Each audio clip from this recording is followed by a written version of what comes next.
सुरुवात करूया सविस्तर बातम्यांना। एक महत्त्वाची बातमी सुरुवातीला मंत्री धनंजय मुंडे यांनी सत्र न्यायालयामध्ये धाव घेतलेली आहे।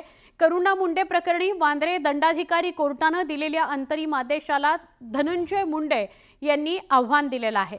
दंडाधिकारी कोर्टाने करुणा यांचे धनंजय मुंडेंविरोधातील आरोप अंशतः मान्य केलेत आणि त्या बोडगीसाठी पात्र असल्याचं म्हटलेलं होतं। करुणा मुंडे यांना दरमहा 2 लाख रुपये भत्ता देण्याचे कोर्टाने आदेश दिलेले होते, जे करुणा मुंडेंना मान्य नव्हते। करुणा मुंडे सुद्धा म्हणाल्या होत्या की मला जास्त पोटगी हवी आहे, 2 लाखात माझं अजिबात भागणार नाही। तर आपण याविषयी अधिक बोलूया आमचे प्रतिनिधी प्रशांत बाग यांच्याशी। प्रशांत, आता धनंजय मुंडे जो निर्णय आलेला आहे त्याच्या म्हणजे त्याला आव्हान देणार आहेत, काय सांगाल?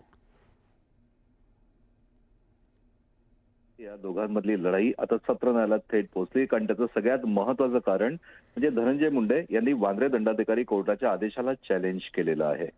ही अंशतः मान्य आहे, हा जो त्यातला शेरा आहे तो सगळ्यात शेरा महत्त्वाचा आहे।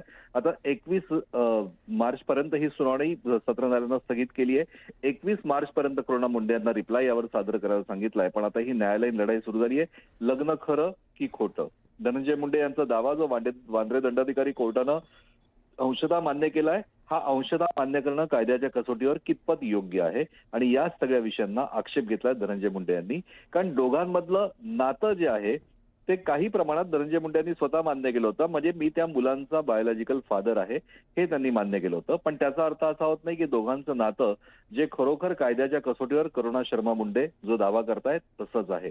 हा त्यातला सगळ्यात महत्त्वाचा आणि कळीचा मुद्दा आहे। 21 मार्चची सुनावणी ही सगळ्यात महत्त्वाची ठरणार आहे, कारण त्याच वेळेस करुणा मुंडे यांनी जो अधिक मागणीसाठी दावा केलाय, पण तो दावा तेव्हा स्टँड होईल ज्यावेळेस हा खरोखर त्यांचा जो निर्णय आहे त्याच्यावर स्टे मिळतो का नाही मिळत। जर त्याच्यावर स्टे नाही मिळाला तर धनंजय मुंडेंना फटका आहे, पण त्याच्यावर जर का स्टे मिळाला तर करुणा शर्मा मुंडे यांना नक्कीच फटका मानला जाईल। सुवर्ण, नक्की धन्यवाद माहिती दिल्याबद्दल। मंत्री